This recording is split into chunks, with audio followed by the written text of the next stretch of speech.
Everyone, welcome back. ನಾನು ನಿಮ್ಮ ಪ್ರೀತಿಯ ಚೈತ್ರ ಅಡ್ಡಿವಾಡಿಗ.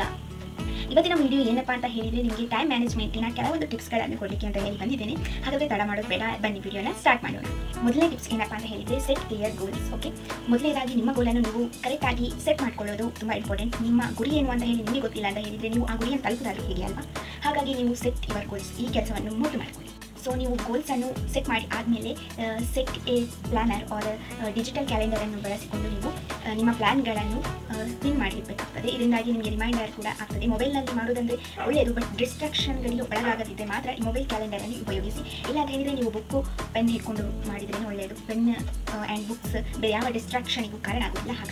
ಹಾಗಾಗಿ ನೀವು ನಿಮ್ಮ ಪ್ಲ್ಯಾನನ್ನು ಬರೆದಿಟ್ಟಷ್ಟು ನಿಮಗೆ ಅದು ಮೆಮೊರಿಯಲ್ಲಿ ಪ್ರಿಂಟ್ ಆಗಿ ಹೋಗ್ತದೆ. ಹಾಗಾಗಿ ಈ ಕೆಲಸವನ್ನು ಮಾಡಿ ಅಂತಲೇ ಹೇಳ್ತೇನೆ. ಅದಾದಮೇಲೆ break tasks into smaller chunks ಅಂತ ಹೇಳ್ತಾರೆ. ಓಕೆ, ನೀವು ನಿಮ್ಮ ಟಾಸ್ಕ್ಗಳನ್ನು ಸಣ್ಣ ಸಣ್ಣ ತುಂಡುಗಳಾಗಿ ತುಂಡರಿಸಿ. ಬಿಕಾಸ್ ಒಮ್ಮೆಗೆ ಒಂದು ವರ್ಕನ್ನು ನೋಡಿದರೆ ನಿಮಗೂ ತಲೆಬಿಸಿಯಾಗಿ ಉದಾಸೀನ ಸ್ಟಾರ್ಟ್ ಆಗುವ ಸಾಧ್ಯತೆ ಇರ್ತದೆ. ಹಾಗಾಗಿ ನೀವು ನಿಮ್ಮ ವರ್ಕ್ಗಳನ್ನು ಸಣ್ಣ ಸಣ್ಣದಾಗಿ ಪಾರ್ಟ್ ಮಾಡಿಕೊಂಡು ಮಾಡಿ. ಆಗ ನಿಮಗೂ ಕೆಲಸ ಹೆಚ್ಚು ಅಂತ ಅನಿಸೋದಿಲ್ಲ, ಹಾಗೂ ನೀಟಾಗಿ ಒಂದೊಂದೇ ಪಾರ್ಟ್ ಕಂಪ್ಲೀಟ್ ಆಗ್ತಾ ಬರ್ತದೆ ಅಂತಲೇ ಹೇಳ್ಬೋದು. ಅದಾದಮೇಲೆ ಅವಾಯ್ಡ್ ಮಲ್ಟಿ ಟಾಸ್ಕಿಂಗ್. ಯಾವತ್ತೂ ಕೂಡ ಒಂದು ಟಾಸ್ಕನ್ನು ಕಂಪ್ಲೀಟ್ ಮಾಡ್ತಾ ಇರಬೇಕಾದ್ರೆ ಇನ್ನೊಂದು ಟಾಸ್ಕಿನ ಬಗ್ಗೆ ಯೋಚನೆ ಸಹ ಮಾಡಬಾರ್ದು. ಅಂಥದ್ರಲ್ಲಿ multi tasking is very difficult. And ನೀವು ಎಷ್ಟೇ ಪ್ರಯತ್ನ ಪಟ್ಟರೂ ಒಂದು ಕ್ಷಣಕ್ಕೆ ನೀವು ಒಂದು ವಿಚಾರದ ಮೇಲೆ ಮಾತ್ರ ಕಾನ್ಸಂಟ್ರೇಷನ್ ಮಾಡಲಿಕ್ಕಾಗೋದು ಅಂತ ಹೇಳ್ಬೋದು.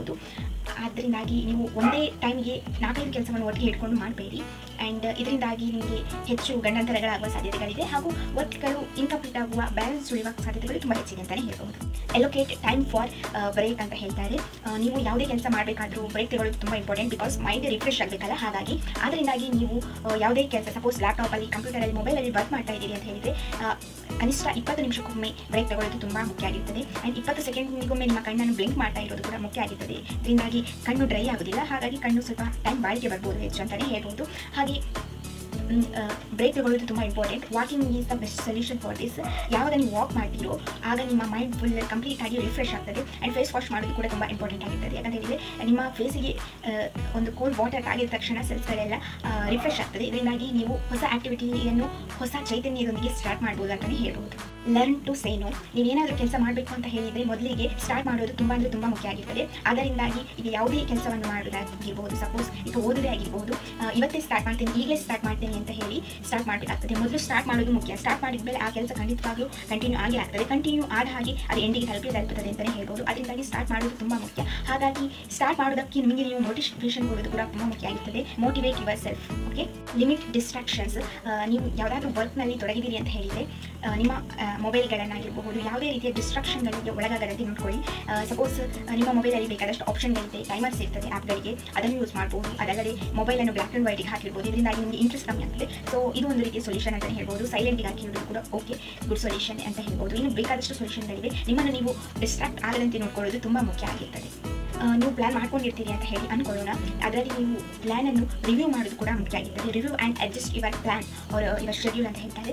ನಿಮ್ಮ ಶೆಡ್ಯೂಲನ್ನು ನೀವು ಯಾವಾಗ ಪ್ರಿಪೇರ್ ಮಾಡ್ತಿರ್ತೀರೋ ಅದಾದಮೇಲೆ ನೀವು ರಿವ್ಯೂ ಅದನ್ನು ನೋಡ್ಕೊಳ್ಬೇಕು. ಆ್ಯಂಡ್ ಎಲ್ಲರೂ ಅಡ್ಜಸ್ಟ್ ಮಾಡ್ಕೊಳ್ಕಾಗ್ತದೆ ಅಂತ ನೋಡಬೇಕು. ಸಪೋಸ್ ಈಗ ಒಂದು ವರ್ಕ್ ಸಮ್ ರೀಸನಿಂದ ಮಾಡೋಕ್ಕಾಗಿಲ್ಲ, ನೆಂಟರ ಜೊತೆ ಬೇರೆ ಕಡೆ ಹೋಗಬೇಕು ಅಂತ ಆಯಿತು ಅಂತ ಅಂದ್ಕೊಳ್ಳಿ. ಆ ಟೈಮ್ಗೆ ಆ ವರ್ಕ್ ಅಲ್ಲೇ ಪೆಂಡಿಂಗ್ ಆಗಿರ್ತದಲ್ಲ, ಅದನ್ನು ನೆಕ್ಸ್ಟ್ ನೀವು ಬಂದಾದಮೇಲೆ ಮ್ಯಾನೇಜ್ ಮಾಡೋಕ್ಕಾಗ್ತದೆ ಅಂತ ಹೇಳಿ ನೋಡ್ಕೊಳ್ಬೇಕು. ಇದರಿಂದಾಗಿ ನಿಮ್ಮ ವರ್ಕನ್ನು ಕಂಪ್ಲೀಟ್ ಮಾಡಲಿಕ್ಕೆ ಹೆಲ್ಪ್ ಮಾಡ್ಕೋಬೋದು ನಿಮ್ಮ ಸೆಲ್ಫ್ ಆಗಿ ಅಂತ ಹೇಳ್ಬೋದು. ಅದಾದಮೇಲೆ ಪ್ರಾಕ್ಟೀಸ್ ಸೆಲ್ಫ್ ಡಿಸಿಪ್ಲಿನ್.